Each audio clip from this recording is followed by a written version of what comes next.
All right, first and foremost, we give all praise, honor, and glory unto the Most High God, Yahweh, and we do so in the name of His only begotten Son, Yahweh Shai. All right, sister says, is it lawful for a woman to leave her husband or to separate from her husband? Give me 1 Corinthians 7. No, if your husband, if you found your husband in the bed with another man, leave that faggot. I repeat, leave that faggot. Or if your husband was doing some other, if you found your husband, leave that sicko. All right. We know that there's a child molestation case that recently spread in Israel. All right. I'm not talking about the 47-year-old with the 13-year-old. That's not what I'm talking about. I'm talking about an unfortunate thing that apparently happened to a sister that was about 7 years old. Okay. I don't know if y'all are familiar with that. Either way, whatchamacallit, they said they just polygraphed a little girl. You hear about that? They polygraphed a little girl with her testimony on the polygraph, and she passed it. She was telling the truth. So, and you know, of course, the guy isn't addressing any of it. I ain't gonna speak on it too much. But if you found out your man is a child molester, or he messes with other men, or he deals with animals, or if he's an adulterer and having sex with the next man's wife, that's fornication. The same way you can get left as a woman for fornication, your man committing fornication, then you can step. Outside of that, you can't just up and leave a man. That's evil as hell.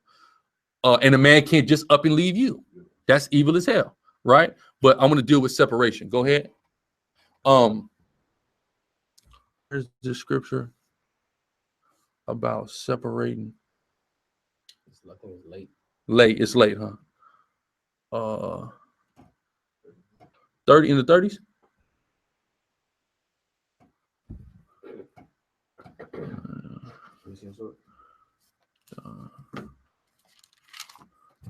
No, it ain't that late.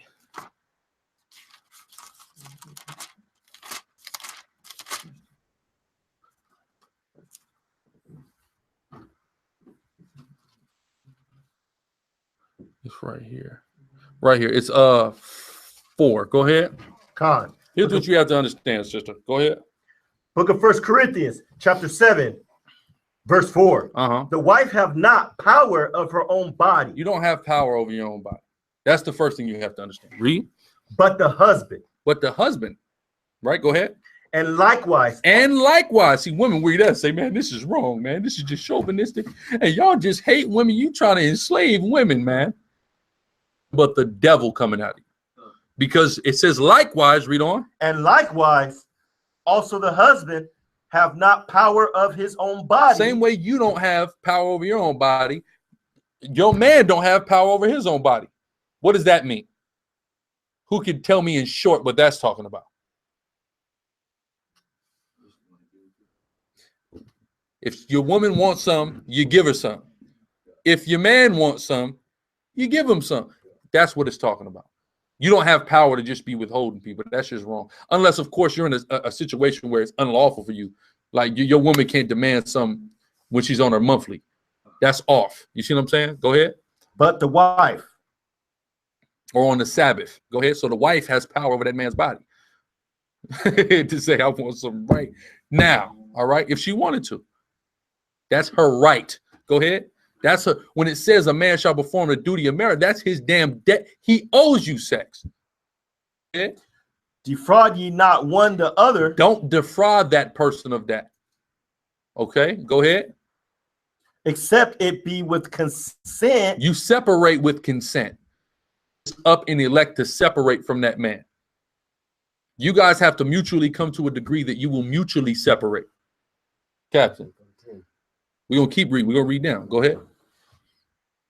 Except it be with consent for a time. For a time, not forever. For an allotted amount of time that is agreed upon by all parties involved. Go ahead. That ye may give yourselves to fasting and prayer. And this is the reason. This is a good reason to separate. Fasting and prayer. Go ahead. And come together again. And then you guys are going to come back together. Go ahead. That Satan tempt you not. Because Satan's temptations could come. Right? If you're being defrauded of what is rightfully yours according to the law. Go ahead. You for your Incontinency. All right. So let's go to verse 10. And unto the married I command, yet not I, but the Lord. Let not the wife depart from her husband. There you go. Let not the wife depart from her husband. You see what I'm saying? Keep going. But, and if she depart, read on. Let her remain unmarried or be reconciled to her husband. Let her be reconciled to that man, because the Most High God hateth putting away. All right, go ahead. And let not the husband put away his wife. Plain and simple. What else we got? I was gonna say this too. We had a situation where the husband was beating on the sister, so you don't want to just stay there and get killed. You know, you gotta separate until he, Lord willing, gets his shit together. Yeah, and don't be a damn don't be say this very frank, okay? Everybody get ready, all right? Parental discretion, cover the kids' ears. Don't be a bitch in the world, all right? What do I mean by that? These women always want to say a man can't change. If you're a woman who believes in the Bible, you are a disgusting bitch if you think a man can't change. The fact that I'm not a killer and shooting people and I don't sell drugs anymore. Right. You're a goddamn liar with that mentality. All right. So let's say a brother is tripping and he's becoming violent with his woman and he may be putting his hands on his woman and you may need to separate from that man for a time. That don't mean that man is going to always be a violent, abusive nigga, man. All right. He just may be going through some things and, you know, he could through the spirit get over that and not, you know, threaten your safety and not bring physical harm to you any longer. So don't act like that, all right? Because I know a lot of guys that used to beat the hell out of bras and ain't put a finger on a broad in years. Right. I know plenty of brothers, all right? I ain't gonna say no names, all right? Plenty of brothers, all right? So I mean, it just is what it is. Don't act like that. Do it. We could do all things by Hashem and Mashiach. Period.